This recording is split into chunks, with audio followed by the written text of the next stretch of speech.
I tell you what, husband, we will take the children into the... My wife, I cannot do that, said the man. Hansel and Gretel overheard their parents talking, and Gretel began to weep. Hut and gathered white stones from the ground to fill his pockets. The next morning, the woodcutter leads the children into the forest, slice of bread, and warns them that they will get no more food that day. Clever Hansel leaves a trail of white stones behind them as they pass into the woods. When their father leaves them, the children wait a while, then follow the trail back to their parents' house. After receiving a thorough scolding from their parents for getting lost in the woods, the children are sent to bed without any supper. Hansel tried to sneak out and collect more white stones, but found that the door was locked.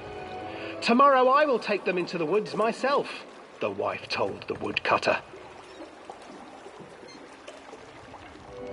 In the morning, their mother gave them a slice of bread and led them deep into the forest once again.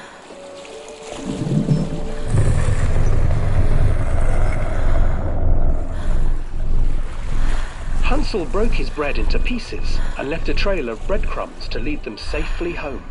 But hungry-eyed birds snatched up the breadcrumbs and his trail was destroyed.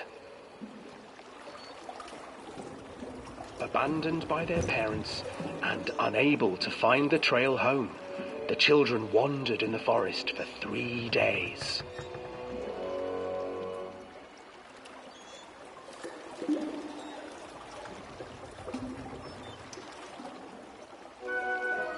The children stumbled into a clearing with an exceedingly strange house. Its walls were made of gingerbread, and its windows were panes of clear sugar. Hansel, desperately hungry, ran forward and began to nibble on the walls.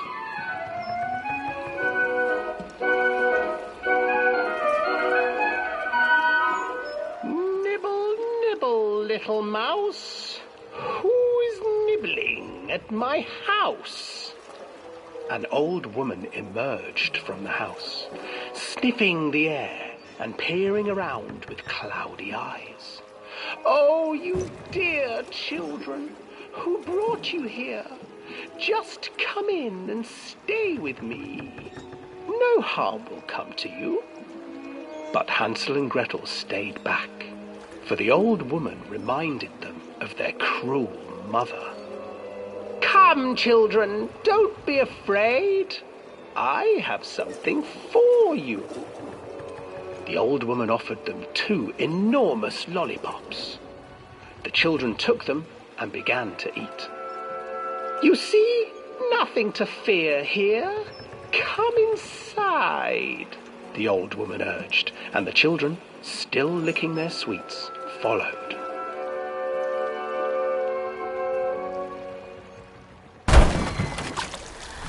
Once inside the house, the old woman changed. She stuffed Hansel into a cage and put Gretel to work, sweeping and cleaning her hut. "Your brother will make a good mouthful. You'll feast upon him."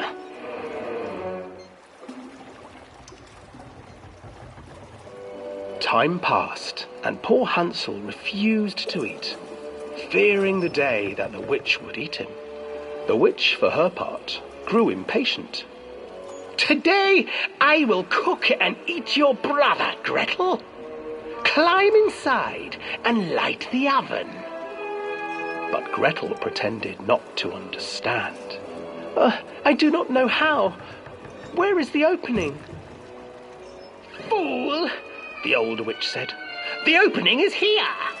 And she moved to show Gretel. Seizing her courage, brave Gretel gave the witch a shove, and the old crone tumbled forward into the oven. Gretel slid a large iron bolt over the door to the oven. Gretel freed her brother Hansel, and together they lit a fire beneath the oven. And though she screamed and begged, the children sat by the oven until her screams had stilled, and the witch was cooked.